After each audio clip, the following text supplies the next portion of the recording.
Welcome to the Quasi-Chaotic Podcast Prelude Episode 3, where Jesse Somer and I, Najib Al Chamaa, explore topics about self-actualization, living to our fullest potential. We cover questions such as, will I always be an introvert? Am I ready for childbearing? How do I make the best decisions possible? And how do I know if cookies and cream is really my favorite ice cream flavor? It seems like we never hear the end of goal-setting necessity. How well has goal-setting worked for you? How well has it worked for you really? Are you currently working towards a goal? Why not? If so, how confident are you that you'll see it through? How successful have you been in achieving goals you've set in the past? How would you feel if I told you that goal setting is in fact a terrible idea? In this episode, Jesse and I discuss just that. As always, thank you for supporting the beginnings on what Jesse and I insist on being conversations the world needs to hear about. Enough preamble. EA Sports. It's in the game. Wait, can I do that? Hey, Jesse. How's it going? Going all right, Najib. How are you? I'm sleep deprived, a little hungry, but I'm surviving. I'm doing well, and I'm ready to get this ball rolling. This week, Jesse, we're going to talk about something very controversial. Okay. And the moment I'm going to say it, I'm sure the listener is going to raise an eyebrow and go, okay, I don't know what you're on about. Explain yourself. You ready for this? Yeah, I'm ready. So the listeners would have noticed the title of the video, which may probably be something along the lines of why goal setting doesn't work. Why I think goal setting is a terrible idea. Okay, that's what we're going to get into. And of course, everyone's like, what are you on about? This is crazy. Goal setting, there's anything we know about goal setting, is that it's the secret to success, the orchestrator of excellence, the path to glory, and in my opinion, the most overrated, counterproductive, and ineffectual way to get there. That is what I think of goal setting. What's your first gut reaction, Jesse? What comes to mind when I say that?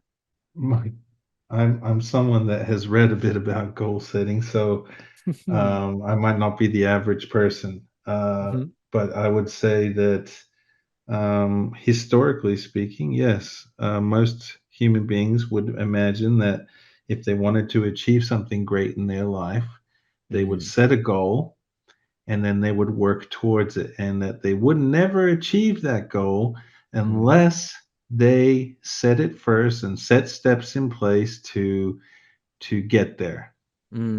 That's precisely what I was thinking as far as the socially accepted definition of what a goal could be like. The conventional use of the word refers to setting a deliberately challenging or ambitious objective, also referred to as a stretch goal, and then taking the necessary measures to achieve the aim over an extended period of time. Now, goals can vary. You can have big goals, small goals.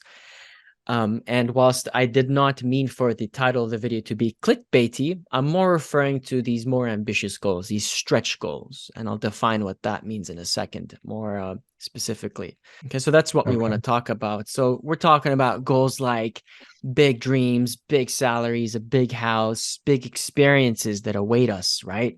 We're taught to set big goals, like you said, set measures, work our way there, and through grit and discipline, one day we'll achieve success and realize our goals, right? We're told to be specific with our goals and grind away until they manifest themselves.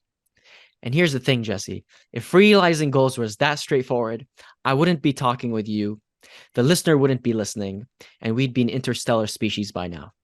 But here we are talking, there you are, listener, you're listening, and we're still stuck on the third rock from the sun. So what gives? What gives? If goal setting is that straightforward, right? If success is that assured, what gives? I've got a few ideas here.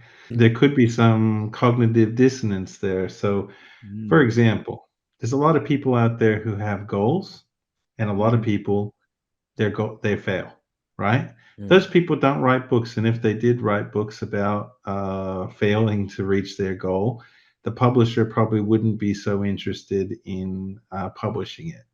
So Mm, all the books you see about goal setting, and like they show a billionaire or someone who's very successful, they write a biography, they write a book, and they say, I got here through hard work. I mm, got here through grit. I only slept mm, 3 hours a night. And they say all these things, and they think that that's what got them success. Now, the mm, question is, are they wrong? Is there a dissonance there that actually inside their minds they think it was the hard work that got them there, but maybe something else got them there? Maybe it was luck. mm, Maybe it was something else. And so um, I think this makes us wonder if it's not the goal, having goals and setting them that will get us to where we want to go. mhm, What is it that does? And mm. maybe no one knows. So you have introduced an interesting parameter here, the success. And I suppose if we're to judge the efficacy of goal setting, it would be to use it against that parameter of success, right? So whether goal setting works or not is determined by whether we achieve success, however we define it, right? Now, I'd like to maybe park that question of how success is achieved, probably for a later podcast, because right Hmm. now, for the moment, I suppose let's confine it to the correlation between goal setting and I guess success in that regard. But Najib, you're talking about goal setting, but then you also mentioned stretch goals, which are like the big, ambitious goals in our lives. So, mm, are we talking about uh, all types of goal setting, or are we only talking about those stretch goals when we say that goal setting doesn't work? right, that's an interesting question because on one hand, I do want to specifically talk about stretch goals, but on the other hand, you can't really not talk about goal setting when it comes to any form of project or any form of ambition. There are necessary steps to get there, such as the case of our deterministic universe and causation. For you to get anywhere, you have to do things, and these things can be considered as goals, right? So there's levels to this, of course, but I'd like to more specifically talk about what is commonly referred to as stretch goals, these bigger goals that are more complicated, that take more time, more energy, and resources. But we'll come back to the idea of these smaller goals because I think we ought to not do without goal setting. I think we ought to redefine our relationship with goal setting because it's something we default to. When the moment we consider something we ought to strive for, we gravitate towards our understanding of goal setting and how we've been taught how to set goals and achieve them, which I think is detrimental more than it is useful. I'm wondering if goal setting is a system in your mind, and are you Mm. saying that the system that we've been taught in how to set a goal and achieve it is a fallible system? Well, I think regardless of what system you make use of, for example, some people, write an ambitious goal on the wall and they look at it every day and they work towards it. Others break the task or a goal down into smaller goals and work towards it that way. Again, others approach goals in different ways. Maybe it's through mentorship or accountability partners and so on. But I'd like to take a step back, and I suppose it's again less to do with how a goal is achieved, but more with the concept itself. So you're saying Mm. it's not about the system. All types of systems of goal setting are a complete waste of time. That is precisely correct. Again, very Wow. controversial. It is controversial, Najib, because when I look at you as a person and I see what you've achieved in your life, I think this guy's achieved a lot. He hasn't even lived that long. And some of the most sort of successful people that I've read about or witnessed in my life, they almost seem like they could have lived 5 lifetimes. They had 5 careers. They had awards in accolades in different areas, different fields. And it's like, how did that person do all this in one life? And to think that that person did it without setting goals and achieving them, I'd have to wonder how did they do it? It's amazing, right? I mean, this is something I grapple with every day because if you ask me, well, Najib, how did you find yourself where you are today? And my answer is often, I have no fucking clue, man. All I know is that, and this is from what we spoke about in the last episode, is I'm here to maximize experience. I'm here to live to Mm. my fullest potential. You ask me what that is, I go, who knows? All I know is that I'm going to do my best. And again, it sounds vague and random, but I will be very honest with you and say, I do not make use of goals. I do not set goals. My goals change all the time, which is something we'll come back to. But my relationship with it, if anything, I am repelled by the idea. Whenever the idea of a goal comes up, let's say at work or just in personal life, or maybe a mentor of mine, they suggest I set a goal. I immediately stop the conversation there. That sounds a bit paradoxical because Mm. you said that you really don't like setting goals, but then you did say when I have goals that I'm working towards or whatever, they can change. They can quickly change. So you are saying that you do have goals, but they change.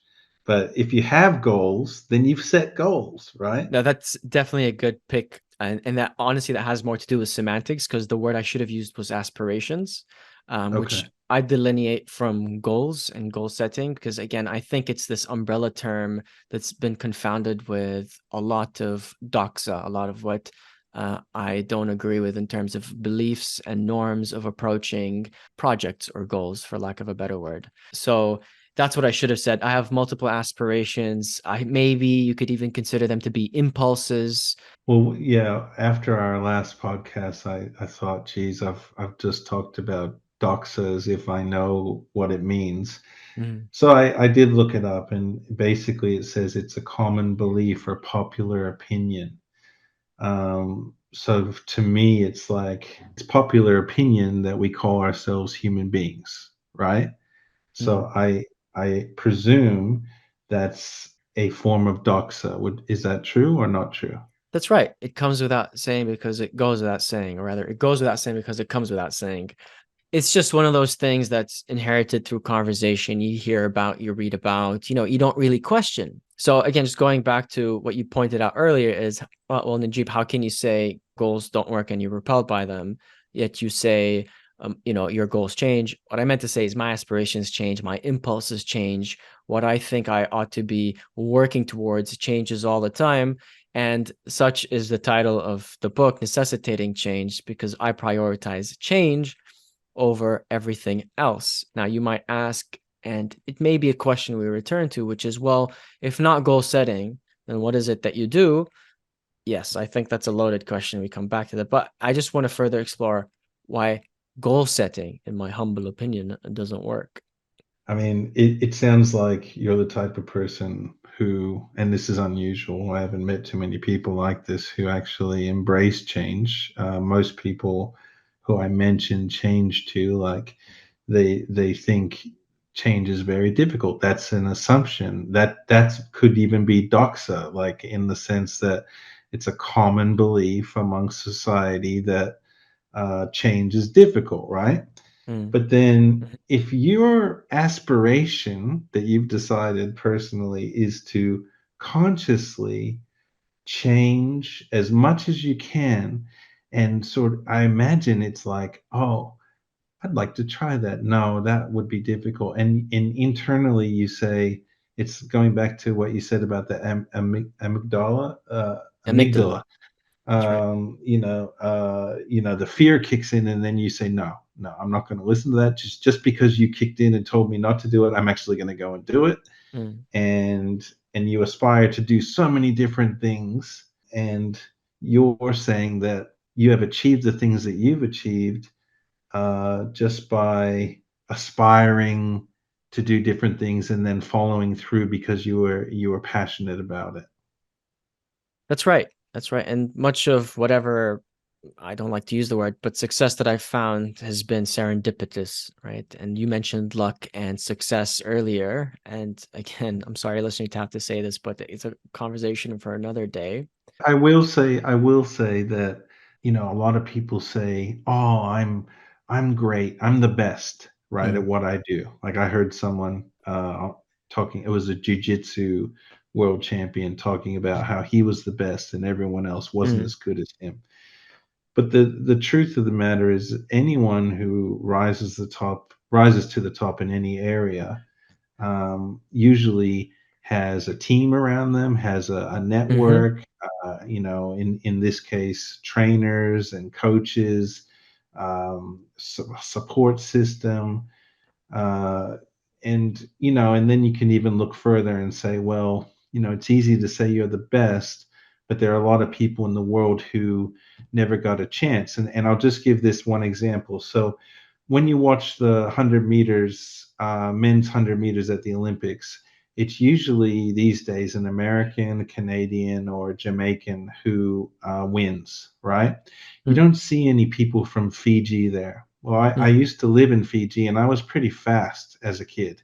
mm. And I made it to the grand final of the Fijian 100-meter Wow. dash as an 11-year-old, right? Didn't know And that. and all the other kids were Fijian, right? Mm, I was the only one from an international school. Now these Fijian kids, they didn't even have shoes, right? They couldn't mm. afford them, okay? But I'll tell you what, I was the fastest kid at my school. I came last place in the race, and those Fijians blew me away. And I thought, these are the fastest people in the world. Oh my God, they're fast. But I've never seen a Fijian at the 100 meters in the Olympics. And I say, why? Why is that so? Well, they don't have the environment, the conditions, all these things that could be luck essentially that enable them to be there. So there's this guy from Jamaica going around saying, I'm the fastest guy in the world. But what if there are some pretty fast people around who just never got the chance to get on that stage? And since then, Jesse never wore shoes again. That's what he ascribed their success to. No, that's very interesting. And there's things also like chance events where given someone that's genetically predisposed to being the fastest runner in the world, this one time they slip, break an ankle, and there goes their career. And there's all these other chance related events.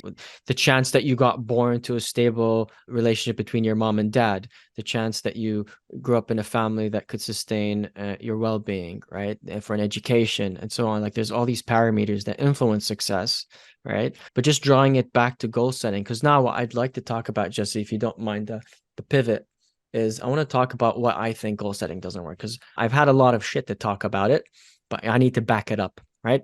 So here's some literature. Let's get into it. Right. Professor of Business Strategy and Entrepreneurship Michael Gary and colleagues, this is in 2017, found that participants who were assigned hard to reach goals or long-term goals were much more likely to abandon them and resort to smaller self-set goals or adopt survival goals when faced with a threat.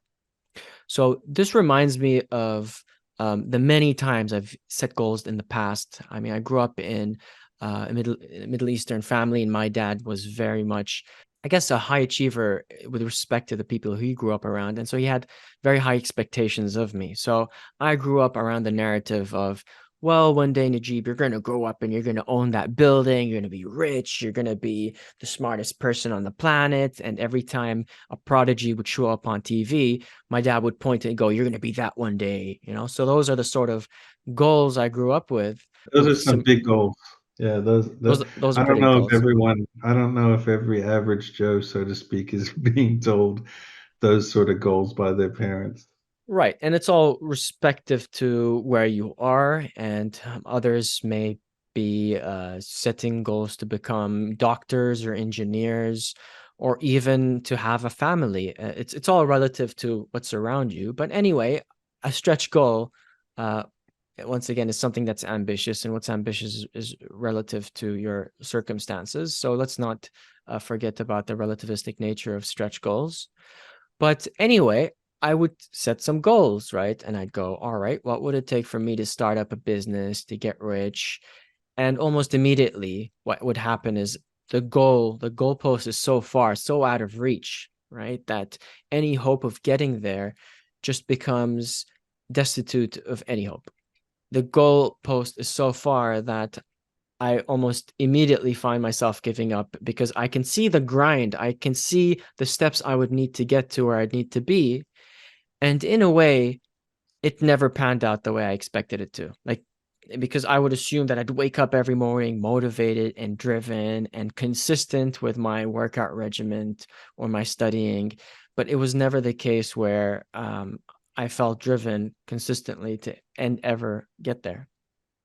So in a way, it kind of feels like the goal on some level is impossible. Like you'd love to have this goal, but it just, when you look at the whole length of the journey that it would take to achieve it, and even if you start out thinking I can do this, I can make it, as time goes by and you have day by day all the things that come in the way in your life, daily obstacles and other things to be concerned about, you see that your progress towards that goal seems very minimal, and you start to think, geez, if I'm going at this slow pace, it Mm. really looks like I'm never going to make it, and so you end up quitting.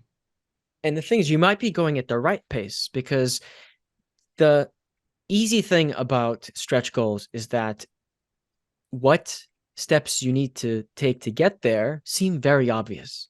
It seems to be 4 hours of practice every day playing piano to get to where I need to be. And you go, it's very straightforward. It's easy. I know what to do. Let's just do it.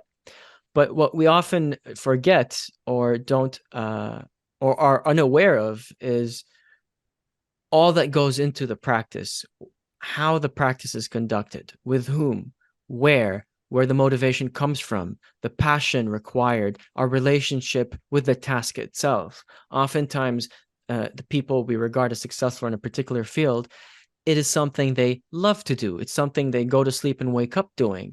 It's not something they even consider as work or a chore. It's something that they just want to do. And Mm. neglecting that fact is to ignore what the goal requires to fulfill it.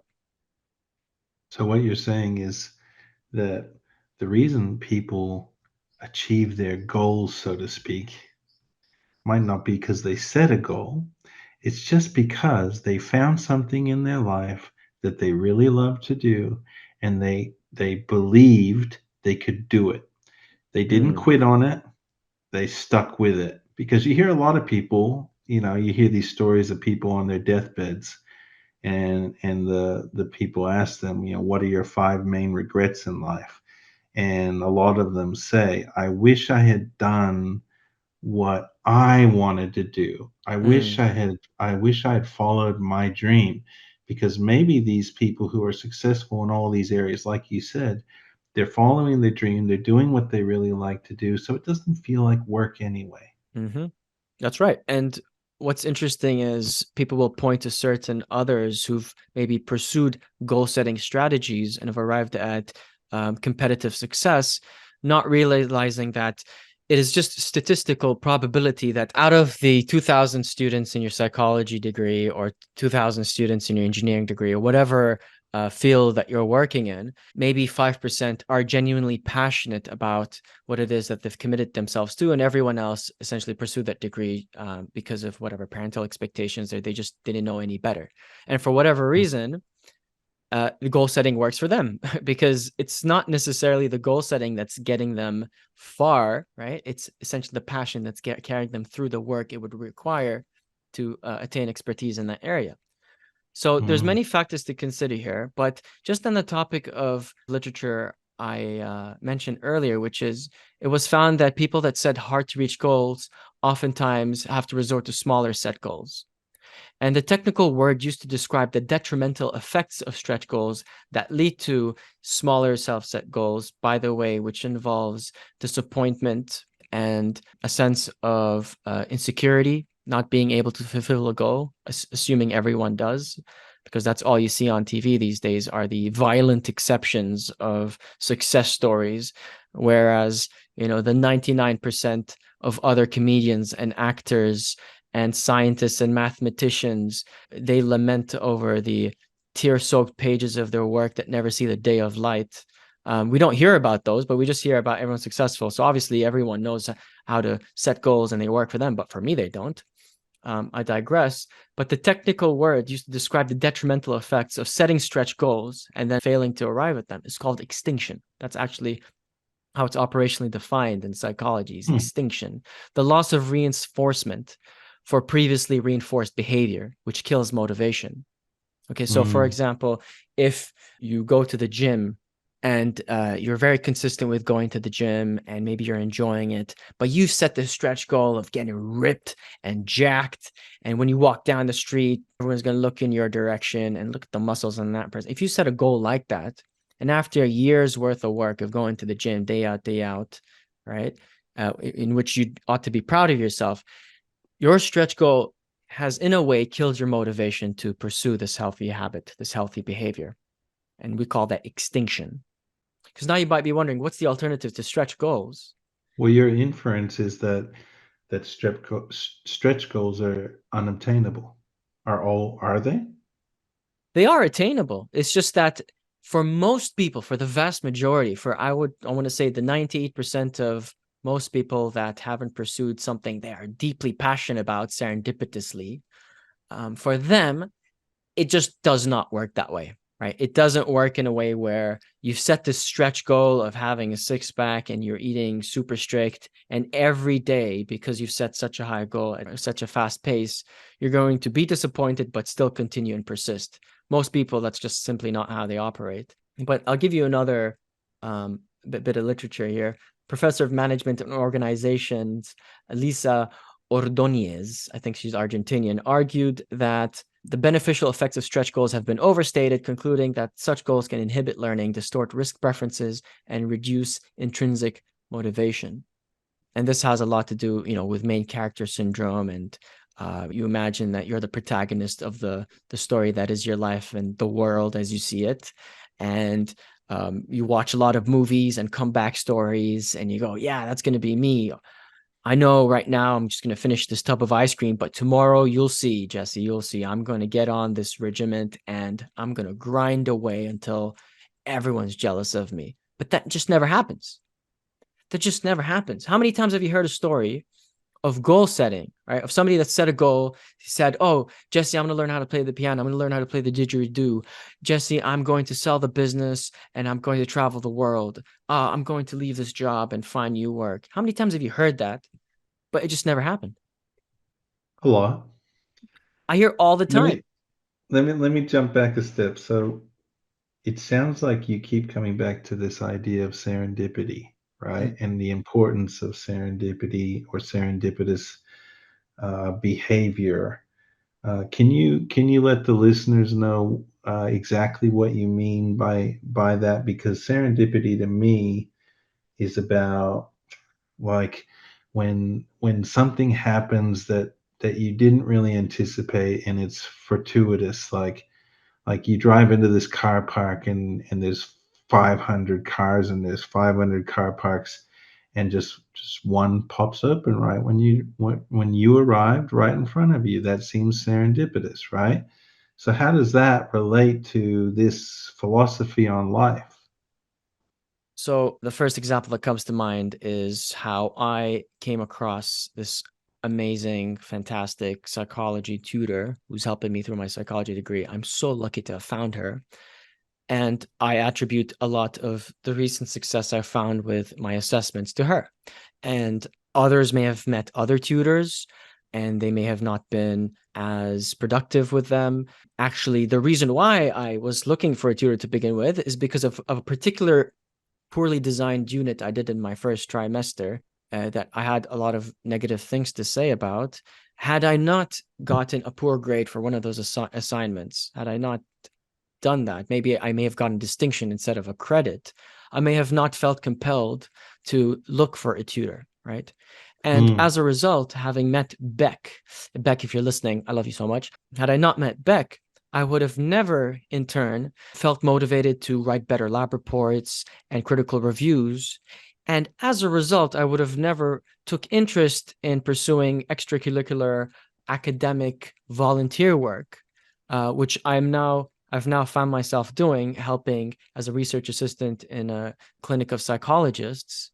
And I could keep going. What I want to get to here is when you decided to go and do this volunteer work at the clinic, was it because of some goal? Does it relate to a goal that you set, or is it just, it was just an aspirational thing that you thought, I'm going to check it out because it showed itself in your life and it was an opportunity and you thought, I'm going to grab that opportunity while it's there, but you hadn't thought of it beforehand, but it just showed up, and maybe your tutor mentioned it, and like you said, you wouldn't have met your tutor otherwise, and all of a sudden you're on this path that you never could have imagined.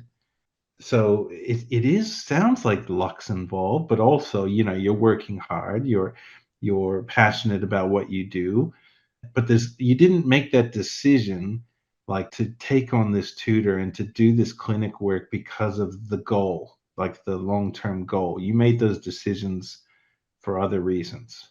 That's right. At no point in this chain of events and this development was there a goal. At no point did I say, I'm going to work towards working in a clinic. I'm going to work towards getting the highest grade that I can. I'm going to, at every point, it's simply a matter of, have I tried this before? Have I had a tutor before? No, I'm going to get a tutor. Have I tried working in a clinic before? Of course not. Of course, that's the next thing I'm going to do. Right. And so I just find myself perpetually throwing myself into these impulsive fits of passion. And you might question whether I'll ever end up fulfilling a big project, a large commitment. You've And already have. well, yeah, that's right. And we can talk about how I Yeah. managed to write the book, because I can guarantee at no point did I set a goal of finishing this book. I quit many times throughout writing the book, but where others write and never finish a project, I somehow found myself finishing the project. And that's because I experimented and found myself writing in so many different forms with different people in different places, taking different practices of actually writing, that at no point did I set the goal of fulfilling this goal, but essentially exercising difference and change. Let's go back to stretch goals and why extinction is a thing, right? Why setting Okay. stretch goals often leads to extinction, right? Not only because the goalposts are so far out of reach that we essentially give up, but there's other factors to consider. Because one has to do with motivation. And for example, you've got people like bodybuilders, they just do something so monotonous and that involves just force feeding themselves every day and going to the gym. You might look at that and go, well, look, they're grinding, they've got discipline, but they can do it. And I'm here to argue otherwise. I'm here to go, I don't think it's goal setting. I don't think it's grit. I don't think it's them working away at the particular goal. I think they're just exercising what they find enjoyable. It might not have to do with the eating itself or the stuff they don't like. Maybe it's just they enjoy being in a gym and looking big. So, for example, when I used to bodybuild, I hated the gym. Rather, I hated the resistance workout. I hated the actual lifting, but I loved going to the gym to look big, to get a pump and have everyone look at me. And I know in a way I like attention, right? And I can be a bit of a show Mm. off, but I will bet you money that most guys that go to the gym, they don't like it. They like going there looking good, wearing a tight shirt. And so what I'm trying to say here is what would be perceived as grit and discipline towards goal setting is oftentimes a case of proxy passion, right? Of these Mm. other things that are enjoyable, that justify the grind in a way that you may misinterpret to be a primary focus on the grind itself. Because the other part of the equation, Jesse, has to do with what stretch goals are for to begin with. Because stretch goals makes a number of assumptions. And one of the main assumptions is that what we want is consistent, right? What we want, this big, hairy, ambitious goal, is something I'm going to still want by the end of the goal itself, right? Because it might take 3, 4, 5 years to achieve this goal. But the assumption here is that something I'm going to want consistently every day until the goal manifests itself.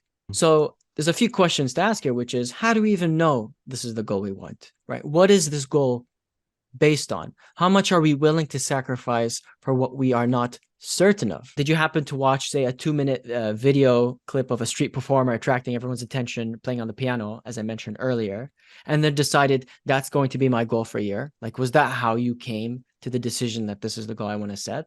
Or was it your perhaps overachieving cousin whose academic prowess wowed everyone at the family dinner? Like, was that the reason why you decided to commit yourself to a doctorate? Right, and that your passion or your desire is not going to wane. It's Mm-hmm. going to stay the same until you get to the end. I think you hear a lot about people who achieve their goals and then they don't know what to do with themselves because uh, they got what they had wanted, but then it didn't hit the spot for them. It didn't give them that feeling of fulfillment that they once imagined that they would get. So that may tell you, well, it's not about the end, it's about the journey itself, which that I even contest. Because as far as I'm concerned, it has to do with change itself. I know it's weird because the journey itself, that's not something you're going to enjoy consistently. Even though you might be passionate about playing the piano, there will be days that you don't want to play piano, or maybe you get burnt out, or you might want to come back to it. So in a way, I don't even think that works very well towards success. But the question is, well, what is passion? How do you get passion? How do you get something that you're intrinsically driven towards? Because, and this ties back to the whole concept of change, the worst part is we're ever changing ourselves, right? So again, even Mm. assuming that you found something that you wake up and go to sleep thinking about, maybe you've tried a few different career paths, maybe a few different hobbies, and you're like, yes, archery, that's it. And I've been practicing archery for a few weeks now, and this is what I want to continue doing, and therefore I'm going to invest in this and do that and make commitments towards this, neglecting the fact that we're ever changing ourselves. And then the next day or whatever, a month in, what's on your mind is golf, or I don't know, knitting or bonsai tree trimming, whatever it may be. And now we're sort of left in a predicament, right? We're sort of left shrugging. Okay, well, in what case do stretch goals actually work? And that's what I'm trying to argue. So one may argue that, well, Najib, when you set a stretch goal, you're setting something to work towards and you're going to feel motivated. But one may find short-lived utility in dreaming of what can be. And it might start affecting the decisions you make in terms of practice and the training that you commit yourself to.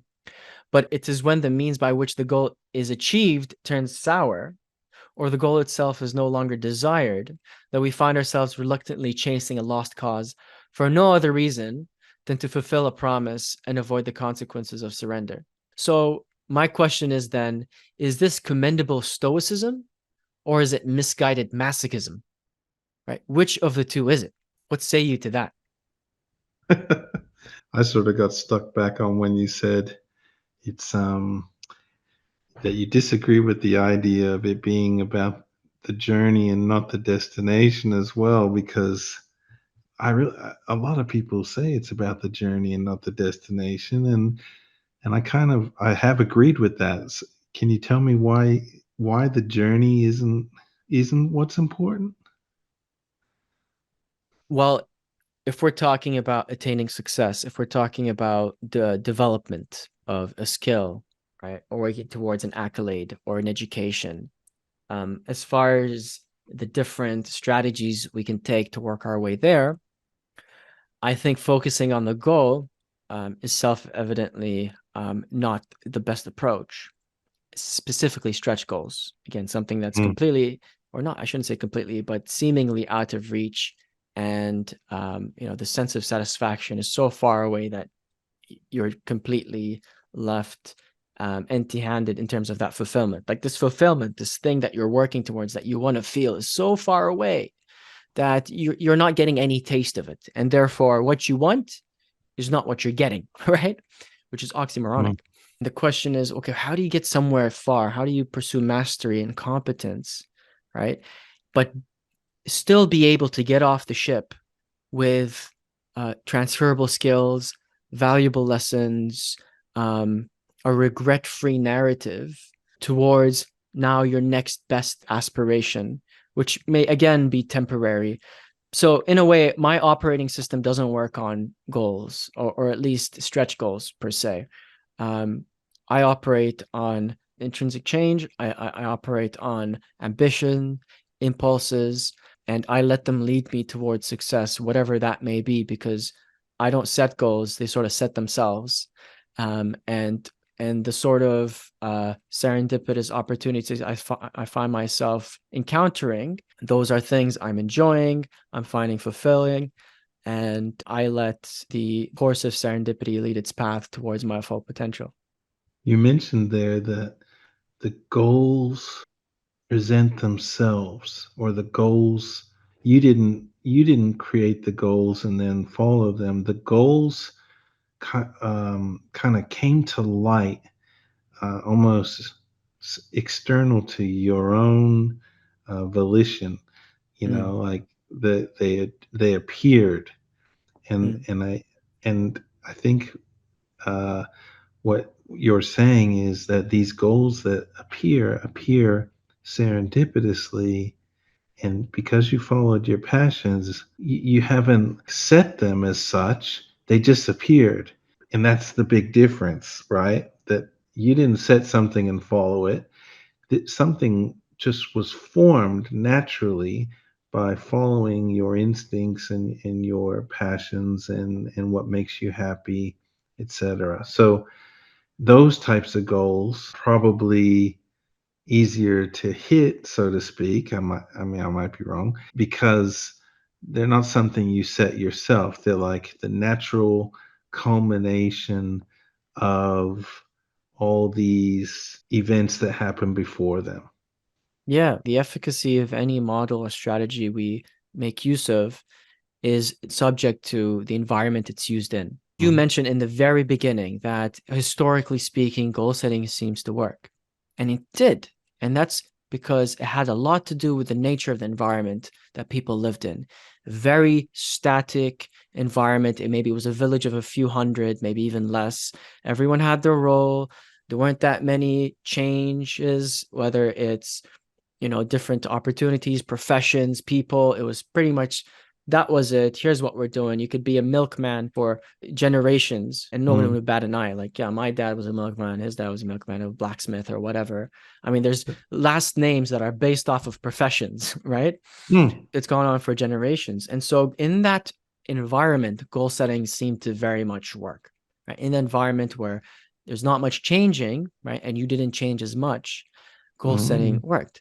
But in this day and age, right, where everything's changing, where opportunities come and go, where we meet and break up and divorce and make a new group of friends and new technology comes about, right? In the environment that we're currently in, what I see to be the nature of the environment, I don't think goal setting works. And therefore, when I say that I let the goals find me, and again, I don't like using the word goals. It's more like aspirations or impulses Mm.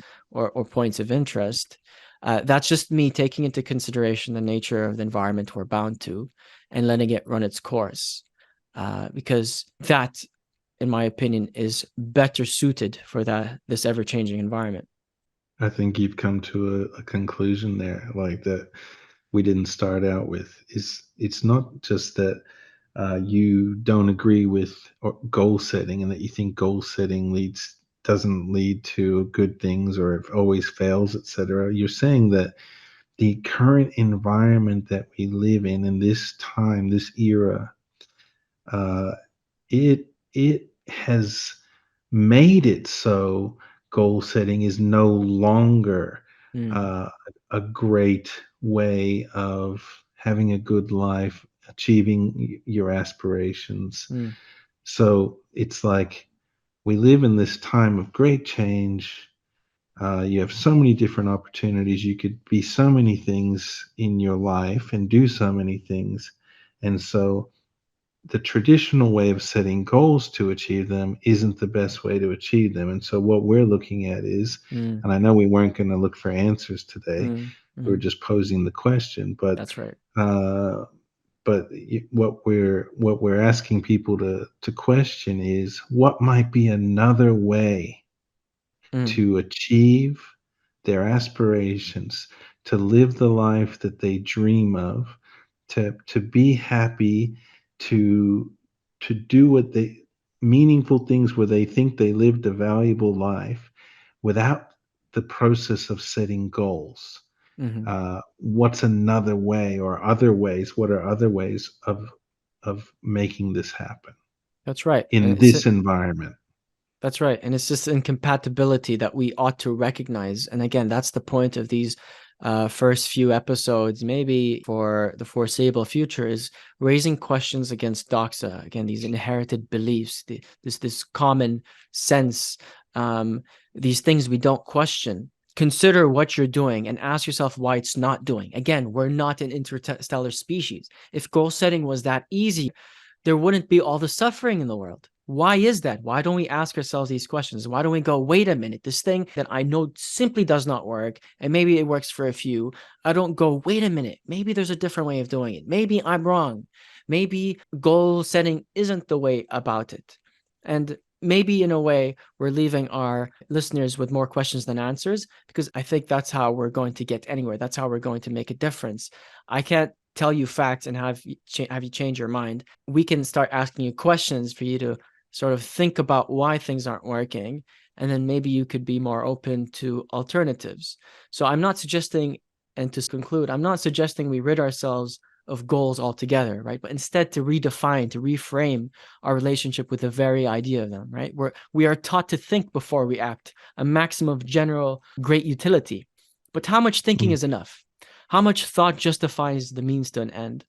Is an end ever justified? A stretch goal ever justified? And is there an end at all? Ask yourself these questions. Ask yourself whether stretch goals will get you anywhere, whether the idea of them is of any use to begin with, and maybe, just maybe, you can start inching towards what your full potential is in your own individualistic way.